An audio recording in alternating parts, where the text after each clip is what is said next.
couple times. We got it now. We know who we are. Yeah. Well, no, it says every time. I don't know why. Yeah. So, okay, I'm just gonna say. So, I'm Melissa Cordier. I'm Vanessa Martin. No. And that's Terry. Okay, so let's start. Okay. I have more sock I couldn't find. Sorry. Oh, you're fine. Okay, so having completed the book, how has your understanding and perception increased on the process of international policy and law? I think from as much as I've read, it's increased quite a bit. Not gonna lie, I really do not follow anything with like politics or anything like that. Like my knowledge of that kind of stuff is very minimal. But this definitely helped me to get a better understanding of like the process and different things like that, especially throughout this week how we learned about like the bills and like the process of how that works and how it takes place to become a law. So yeah, I would have to agree. I mean, I don't really keep up on that either. I probably should, but I don't. And so, I mean, reading it helped me kind of see like the international, like, I don't know, kind of the international side of it. And so it was interesting. I mean, some of it I kind of didn't understand.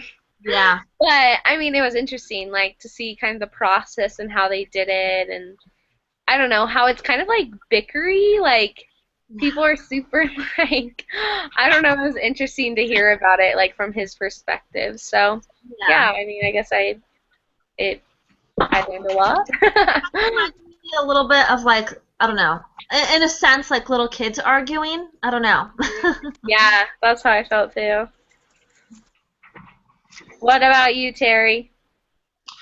The question I have for you both is why, and I agree with you that when you're saying you don't know a lot about politics, because you kind of don't when you're a little younger, and that's not bad. That's reality. But how do you feel about it? I mean, you just said about bickering.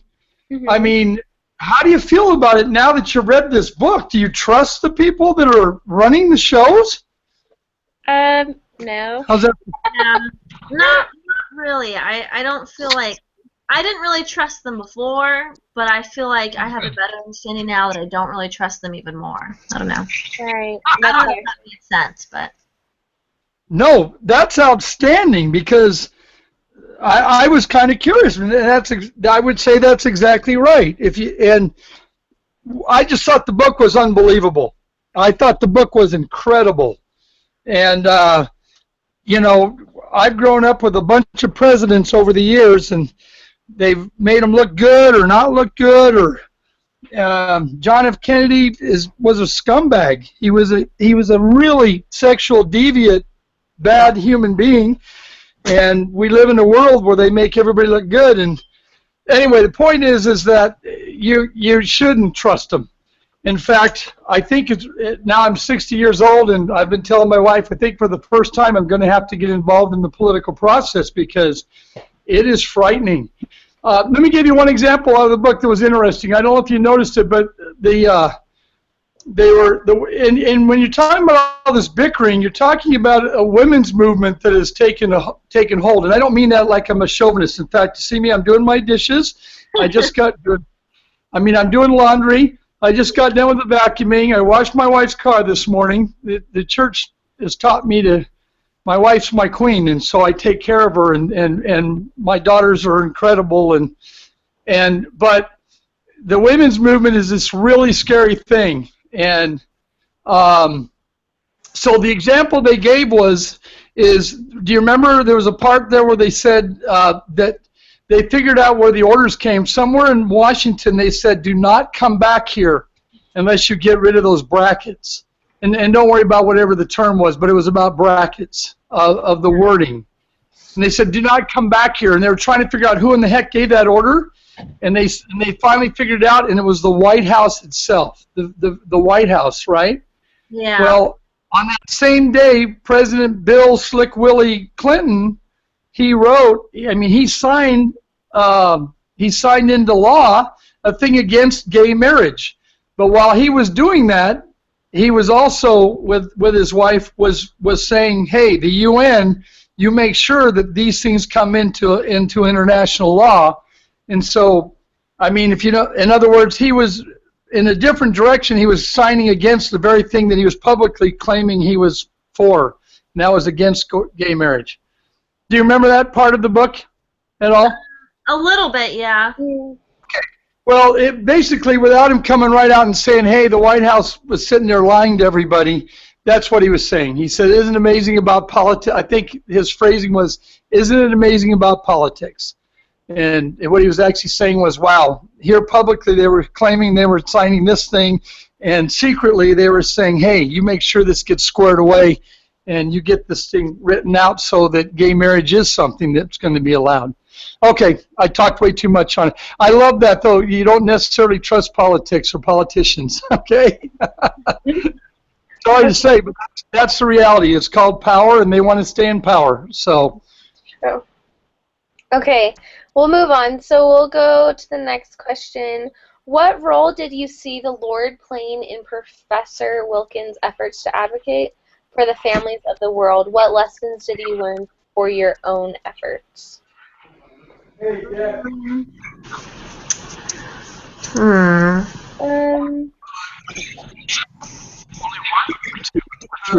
I'm sorry, question, can you read that one more time? I'm gonna Yeah.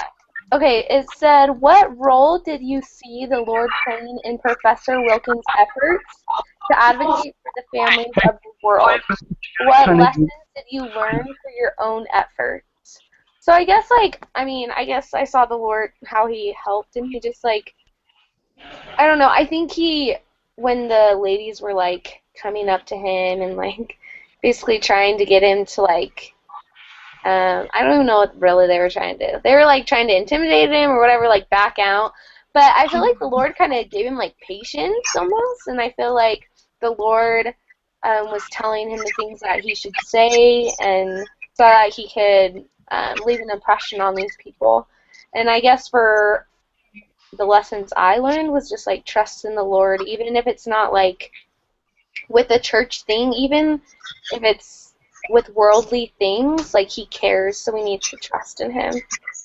Yeah. So I guess I like that. I like that. I also learned, too, that I think the Lord puts things in front of us, too, for a reason. Kind of going along with what you're saying, though, but for us to kind of just learn from it and for us to grow. So. Mm-hmm. Yeah, I agree. Awesome. Do you have anything, Terry? One quick thing. Yes. I keep saying quick, but here, I'm trying to hide for you. My wife's trying to study, and I can't go in the other room because the kids are watching the game. So anyway, one quick thing. Right from the beginning, he had a sense that he was going to be the person who got to speak at that convention, Yeah. that he was going to be involved in it.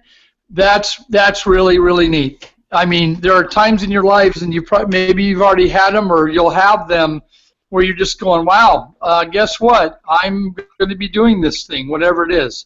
So Yeah. that was a really spiritual aspect of it. He kept going, doesn't matter who else is getting kicked out or what's going on, I know that I'm here and I'm going to be doing this thing. Yeah. It was like the Yeah. Lord just, like, prepared him for it, kind of thing. Yeah. And I loved how you said the patience and all behind the scenes, all the people that were involved. But that's a question about two more. So, okay, I'm done. Okay. Even though the book was largely about Richard Wilkins' experience, what important supporting roles did you see others playing in this account? Why is it important to recognize this? I think one important role would probably be his wife. I think she played an important role by supporting him and just being there for him. I think women play an important role in their husband's life. Just I don't know, just by being there and supporting them. I'm sure he, like, bounced ideas off of her and stuff like that. And I don't know. I think just her support there. Yeah, no, that's who I was thinking of too, is his wife. It's like, well, he always called her when he was, like, upset or he just felt, like, down, and so. But I think it's important to recognize, like, the people, or because the Lord has put these people in our paths for a reason. Like, we need people to help us. But I also was thinking about the people that he went with. I think it was Susan that asked him to go. I don't know if that's her name. But those people that he went with, I felt like he felt like support from them and love from them, and so that helped him like keep going almost. So Yeah. I think it's important. That's so amazing. That's so amazing, both of you, because your perspective, I didn't even think of that aspect of it, which is just incredible. That his wife was so supportive and being there and doing things. Wow. My only one is I would just say you had all these other people behind the scenes that were doing everything from making copies to running around and getting petitions signed and all these things behind the scenes that have to happen so this one guy can do what he has to do. So it makes me think when you liken things to ourselves, you got guys down there that are counting the money and the tithing and they're there all day long. And it's just amazing, you know. They're behind the scenes, and I always thank them because everybody sees the bishopric or the bishop, and it's like, hey, here's the people behind the scenes doing all this extra work that has to get done to make it happen. So yeah, no, that's true. You want to hear the humorous note? I may have told you this once before, but you do have some gals that are you know that are out there going, hey, we want the priesthood and everything. And my take on that is like, give it to them. The meeting started at 6 o'clock in the morning. It's all yours. Help yourself. We'll stay in. We'll sleep. So I'm glad you laughed at that. But it's true because at 6 a.m. when I'm walking my dog, I'm not in the bishopric or anything these days. So, you know, there they are. Yeah. They're already there at their meetings. So. Right. It's true. It's a huge responsibility. Yeah. Go thank your stake president and stuff too. I served on a high council once, and our meeting started at 6 a.m. sharp. They were already done with an hour's worth of meetings getting ready for that meeting, so they were already down there at the church at 5. So, you know, and that includes their secretaries and everybody else. But so on a side note, I love that you were thinking about the woman and how she was supportive. She kept giving him the strength. And he kept knowing I need to turn to get that strength. So, very cool. Right. Hi, Madison. Hi. Sorry, somehow I missed the invite. No, you're fine. We're just at the question about, like, what important supporting roles did you see other... Wait, I just said that really weird. Okay. Even though the book was... Yeah, okay, do you know that question? Yeah. Okay, do you have anything to add? I'm not sure who you guys were talking about just now, but his wife was definitely a big one for him. She gave him the strength to keep going. And then the lady who got him to do it in the first place, he pushed him, and he thought, you know, I can't make a difference. There's nothing I could really do if I do this. And he had his own plans to do the play for the anniversary of his wife and everything, but she pushed him to do it, and he did make a difference. Yeah, no, it's so true. Great. Great Okay. point. Oh, sorry, Terry. No, I'm just saying, great point. Glad you jumped in on that part. Yeah, how about that gal? Amazing. Do you think that the Lord had made it clear to her that, hey, we got to get this guy here? Definitely. I think so. Yeah. Things don't happen by coincidence. It's true. Okay. I just like how they, I really liked how they misunderstood what college he was from, and they thought he was from Harvard. I don't think that was a coincidence. That's what gave him the opportunity to speak, and that was just a little miracle right there. Yeah. That's true. Okay, so we'll just go on to the next one. It just says, ponder your readings from a sacred duty. What are some consequences and risks of minimizing or eliminating family and religion from public policy?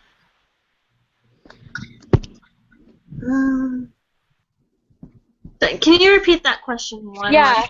What are some consequences and risks of minimizing or eliminating family and religion from public policy?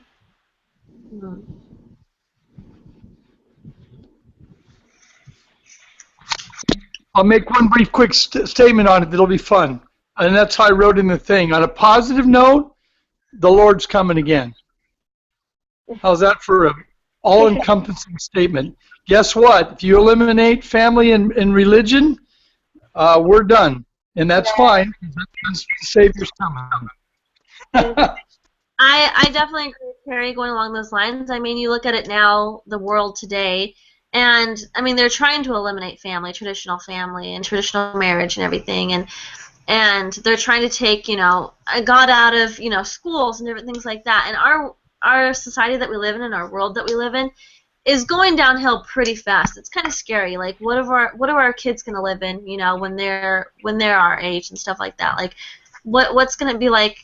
10, 20 years from now. I mean, it's kind of scary. It's true. Good point. Yeah.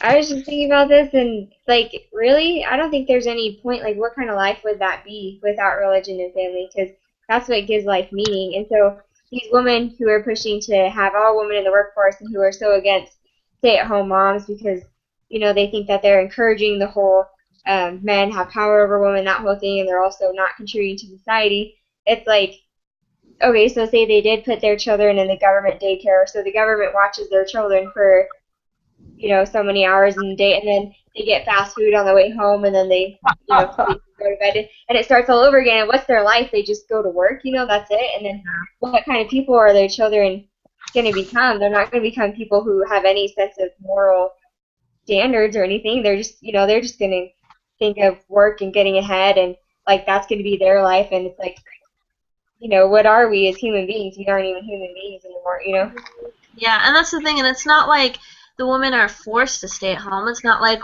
our husbands are like forcing us to stay at home. It's our choice as a mom to raise our kids. We want to be the one to raise them. We see the benefit in it. I don't know if benefit's the right word, but we gain pleasure from it. I guess I don't know what the right word is for that, but Right. I think that's so true, but I think that the women that are against that are also against the people that choose that because they think the women that choose that are making the wrong choice that's, corrupting society in itself, they're giving men power over women by choosing that. Even though it's totally crazy. It just made me really upset reading about those women. Like, I can't believe that they think that way, and I don't know. Isn't that crazy, though? I don't know. That's crazy. Well, and don't forget that that's the majority of the world. That's why this book, when the guy says, wow, somebody actually spoke out against these people. So when you're saying you can't believe it, the world, I love everything you're all saying. The world has always been evil to me. In fact, if you've been to the temple, you kind of learn who the God of this world is, and you understand why it is the way it is. But the thing that's amazing is, so when you're talking about these people that feel this way, and they are angry, and they will, you saw the things that Richard was talking about, or I shouldn't call him Richard, I don't know the guy, but they're angry, and it's violent, and it's crazy, and, as I've said before, I was a police officer, you really don't even know how evil the world really is. But anyway, so it is crazy, crazy, crazy. So everybody, keep being great like you are and hold on to the iron rod and watch how fun it's going to get because we get to win. It's true. It's true. Make me smile. Okay. And then it just says, what do you think we can do about it? I think stand up in any way possible that we can. I think that's honestly what we can do. And I think any little thing that we do will make a difference. Whether it be just in our home, in our community, within the state, I think anything that we do will make a difference. Even if that means, I don't know, boycotting a certain restaurant or writing a letter to an ad company or something that has inappropriate ads or, I don't know, little things like that. But I think it's important that we stand up for the family. Yeah. Oh, sorry, go for it, Terry. No, I'm just saying awesome. Yeah. Yeah, Awesome. no, I was just going to agree with Vanessa. I totally agree. Like, I think you just have to start somewhere little and just go for it. Like, I don't know, you can't be afraid to, like, stand up for what we believe in about the family and religion. Because I think too many people are afraid, so we need to just say what we feel kind of thing. Yeah. Yeah, this guy, he was just one person, and he had a little bit of influence, but he didn't think that he could make that much of a difference, and he really did. And it kind of totally changed his outlook and the rest of his course of action in his life. And so, like, even if we don't think that we can, we can. Maybe not on the level that he did, but maybe, you know, you never know. Right. Yeah. No, it won't. It won't be on that level. But so here's the question for all of us: will we really have the courage to stand up? Let me give you just one little example. About a month and a half ago, we went up for a baptism for a young man that used to hang out at our house all the time, and it's at Northern Arizona University up in Flagstaff, Arizona. Extremely liberal college, extremely liberal. Anyway, when we got there, we went and stopped and we got some bagels at a bagel shop really quickly. And, you know, we were dressed in white shirts and ties because we're going to go to this baptism. And the people were just looking at us. And you know, some of them were still stoned from the night before. But they're our brothers and sisters. But I remarked to my son, who's back from his mission a couple years now, and I said, hey, you know, we're in the enemy camp. And he goes, can you just feel it, Dad? I mean, they're like just staring at us. And, you know, we're not doing anything but standing in line, too, just being friendly and talking to people. But they're kind of like, who are, you know, they're church people of some kind. Now, what kind are they? And if they'd known we were Mormons, oh, the attack would have come out. And I told my son, I said, hey, let's just keep talking about Mormon stuff, and maybe somebody will pick up on it. Now here's the interesting thing. Would we go toe-to-toe with them? You know what Richard did, or the doctor? I should look at the book. Here, wait a minute. What's his name? Dr. Wilkins, yeah. Right? Do you remember? And even our speaker, the woman from last week, she said it's her softness. There's this gentleness that we have that just sets us completely apart. And so we probably would have laughed at some things, and we would have chuckled, and we would have been soft-spoken, and let them just kind of get crazy. And as you walk out, then they would have been sitting there going, wow. And now nothing happened, interestingly, and we had to hurry because we had to grab our bagels and run. We were eating them as we ran into the building. But we were going to sit there and eat them, and that's how we combat it. We don't. The Book of Mormon is very clear. We don't argue with people. We don't contend, and that's what Richard did. He was soft-spoken. He said, here's the facts. So anyway, the facts don't change. Here's the facts, and as we present it with the spirit in the right way, it's really cool. So again, if you're in a spot, will you? Now, by the way, be careful, girls. They're violent. So if you decide to speak up in a public forum, make sure you know where your exits are at. That's good police strategy. You're supposed to laugh at that. That was humorous. I thought it was funny. Hey, so you know what? And so the answer for me personally was, as I saw the website, and I went, I got to get on the website before Sunday. And the second thing is we have an attorney in our ward, in our high priest group, and he works with somebody of the family, and that's his job. So he's doing the same thing as Dr. Wilkins is doing. And I'm just going to talk to him on Sunday and say, where do you need me? How can I help? That's awesome. That's how inspired I got by the book, because I never thought I could make any difference other than missionary work, and it turns out that I think the book's saying, nope, we got to make room for that too. I don't know where we're going to find time, maybe between 3 and 4 in the morning. What do you think? Okay.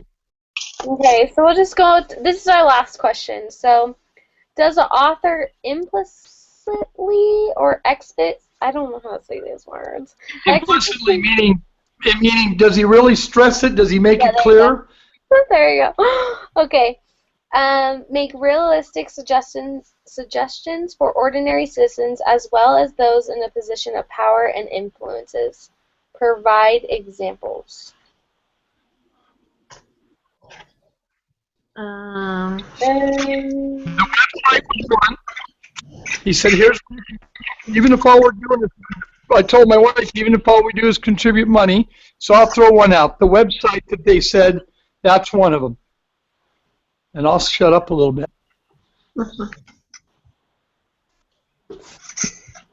Where else? Let's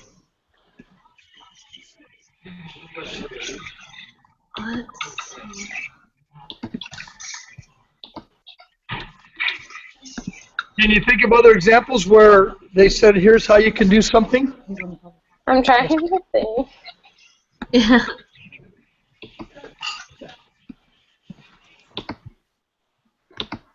I can't think of what the book said exactly, but any of us can write a letter, and Yeah. that's like something that we should do.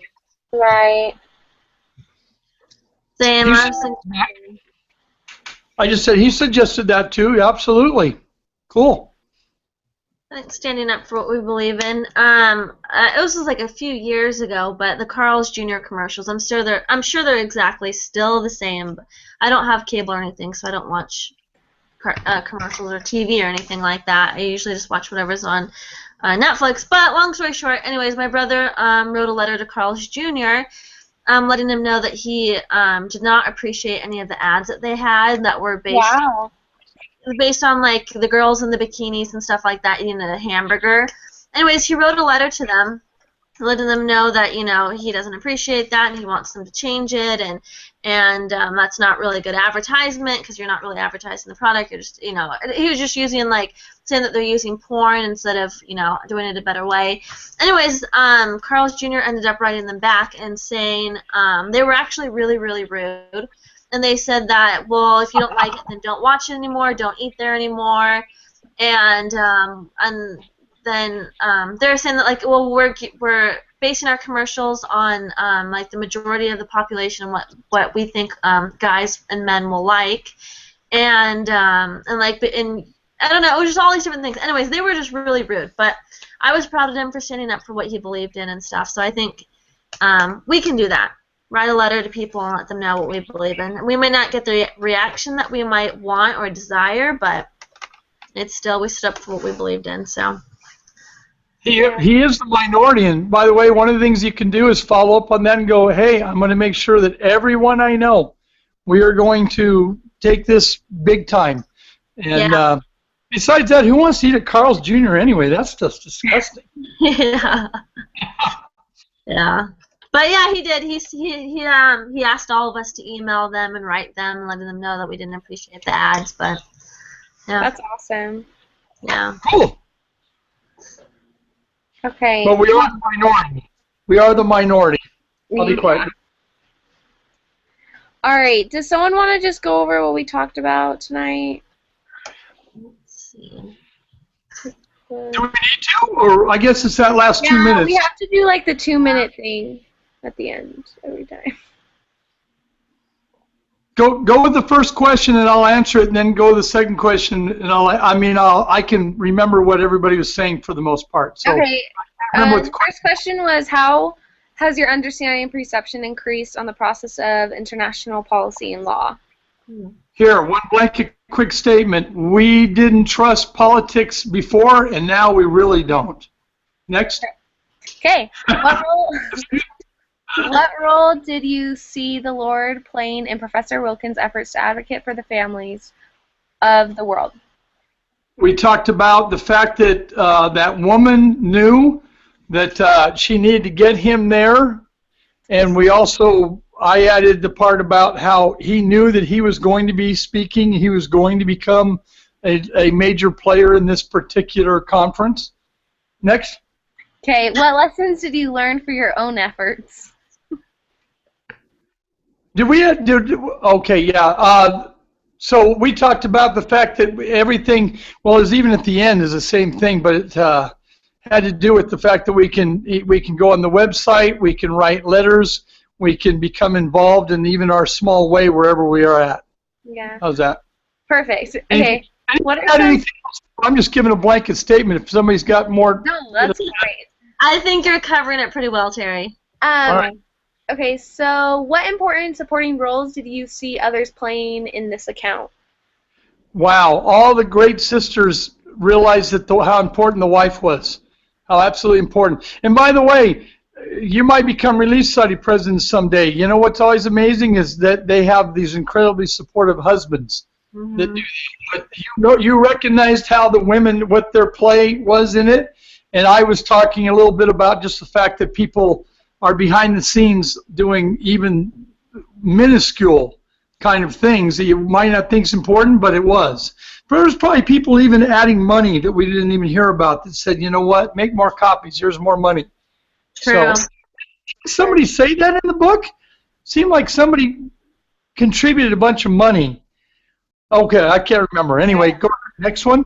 Okay, why is it important to recognize this? Well, I think it's important to recognize this so we can, like, ask for help and we can know that the Lord has put people in our path to help us, basically. Mhm. Awesome. Okay, next one. What are some consequences and risks of minimizing or eliminating family and religion from public policy? I think you really stressed the fact that, in fact, our last person in stressed the fact that it's kind of scary that people are advocating for these things that are pretty much everything against what we believe in, and feeling so strongly about it. That makes sense? Mm-hmm. Yeah. Yeah. And so we have to bring our part into it about how important family and religion is. And interestingly, wow, at that conference, again, because I think he probably spoke by the Spirit, he got support, and people suddenly rallied behind him. You know, they were saying we didn't think that Western countries, especially the United States, supported any of the stuff we do. So Right. that's amazing. Perfect.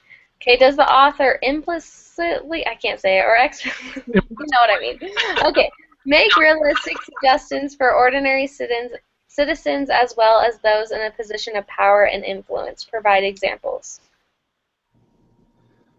Somebody else go ahead and grab that. What did we talk about? That wasn't that the last one? Yeah, he implicitly and explicitly gave examples or told us how to do it.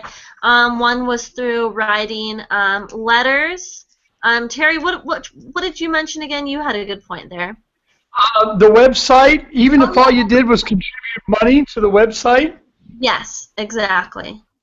And like I said, even my example is I've got Brother Geyer is just awesome, and he's an attorney, and he's with one of those big companies. It's their company. Well, anyway, it's for the family here in Arizona and internationally. So I bet you he knows this guy even. So I may talk to him on Sunday and go, what is it you want from me? How can I help? I'll rally people, whatever it takes. Right. Let us know what he says too. Yeah. Okay. Okay, all right. Well,